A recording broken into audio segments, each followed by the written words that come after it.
with all the COVID all around the league, how concerned are you? Just around the league, it seems every day somebody new is coming in protocol, and you guys have had experience with it yourselves. Well, I think it's something that, I think we had hoped wouldn't have to be in these spots as a league, and obviously, I think as a league, we'd hoped there wouldn't be games canceled, but that's what's happened. Obviously, numerous people have been in protocol. Some teams have had significant impacts, and so, I think we have to balance as a group, staying as vigilant as possible, while also, living. And so we'll keep making those decisions as we move forward, how to best approach it. It does seem obviously like a virus that can hit people and groups at any time, and I think it's something that even when you take great precaution, it can get struck with it, whether it be individually or as a group. And if that happens, we'll have to deal with that at that moment. Has there been any internal talk about maybe, last season,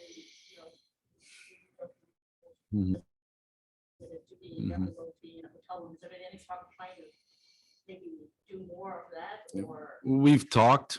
Yeah, we've had those conversations. What's the best way to approach it? I know certain teams have done stuff like that, and they've actually gotten hit with COVID harder.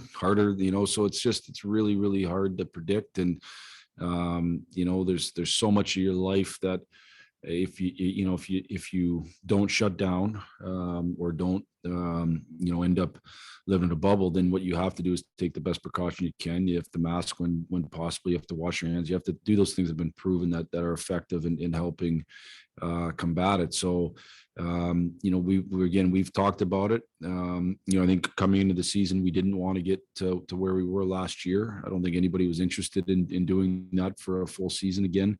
But if that's what it takes, that we'll have to kind of cross that bridge when we get to it. It might be sooner than later. I don't know that, but those talks have happened. Regarding booster shots, you guys have had conversations about that, or is it up to the individual? Yeah, and I'm not going to get too deep into that, but certainly those conversations have been had, and it's up to each individual. There's no mandate on a booster shot. Unless is Danny DeKaiser still in COVID protocol? Danny DeKaiser still in COVID protocol. He's the only one. He is the only one on our team in COVID protocol. So far, it's only been him. Yeah, and then Dylan was a false positive. Yep. Mm-hmm. Yep. Mm-hmm. Last year, you had to play without Dylan this year. You've had to play without Bertuzzi this year. They're going to have to play without Marchand. How much do things change on the ice when you're missing key players like that play special teams and play so many minutes? Yeah, I mean, they're big pieces of each other's teams, and I've said this before. I mean, that doesn't mean that you can't have great games, and it doesn't mean you can't play really well as a group. Everybody else has to step up their game and play to their A game, and sometimes that's harder to do on an every night basis. That's why the really good players are the really good players. And listen, Marchand's one of the best players in the league, one of the very, very best players in the league. And is he easily replaceable? No chance. Now they do have good depth in on this team in Boston, and they do have a number of players that, wasn't that long ago that Taylor Hall won the Hart Trophy, so, they've got really good players that can step into those roles. So is their team better with Brad Marchand? Any team would be better with Brad Marchand. Are they missing him? Yeah, but that's part of what you go through the course of a season for different reasons. And we know we're going to have a heck of a challenge regardless. They still have a whole bunch of other really good players on their team. What have you seen on tape, or just your own opinion on how you get things turned around on the road as opposed to how we play at home versus the road? Well, I've talked about it a little bit. I think, when you're not quite a good enough defensive team, which we weren't for some of the stretches that we were on the road for a long time, especially, that stretch into Columbus, Dallas, Vegas, we lost our structure. We weren't very good defensively. And if you do that, it's easy. It's really hard to quell momentum. It's easy for momentum to go the wrong way, and it just builds. And next thing you know, you're down 3-0 instead of maybe at home. You might only be down 1-0 because the building is in your favor, in the line, the matchups are in your favor, and you can kind of dictate that a little bit more at home. Or on the road, you can't. So you got to play great defensive hockey, which again is great winning hockey. I shouldn't even use the word defensive. It has nothing to do with that. It's about winning, and that's what it is. So what does that mean? We got to manage the puck. We got to get them in at each. Got to get it out at our blue line, in at their blue line. We got to protect middle ice. We got to make sure we're on the D side of people. It's really simple stuff that I think structurally and habit-wise we've gotten better at as we've been able to practice a little bit. But we're going to test it hard tonight. You know, against Buffalo, we didn't give much up at all.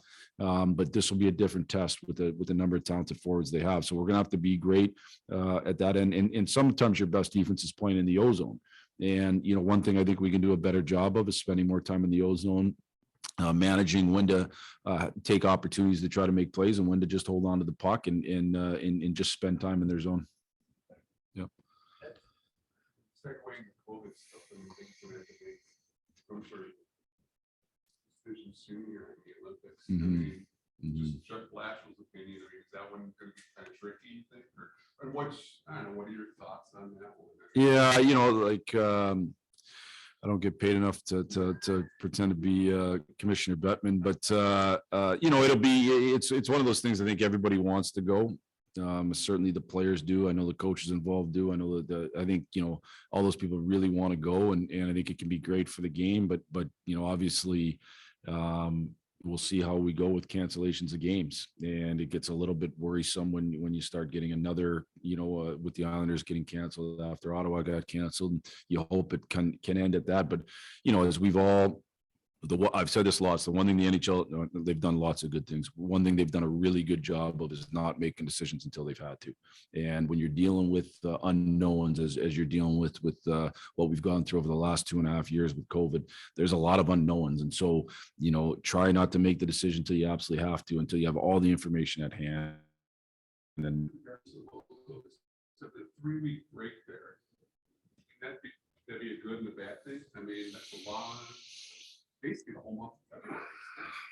I look at it as it's an equal thing, so I don't know if it's good or bad. You know, I think you got to do your best as a you know, what group kind of does their best. I guess, you know, some of that's a little bit hard depending. You know, every group's going to have a different number of players participating in the Olympics, and so, you know, how do you get their guys that aren't participating, you know, ready? And we're going to have to work hard at that and make sure that we'd be able to come out of that ready to hit the ground running. And obviously, I wouldn't know how many guys were missing until later on.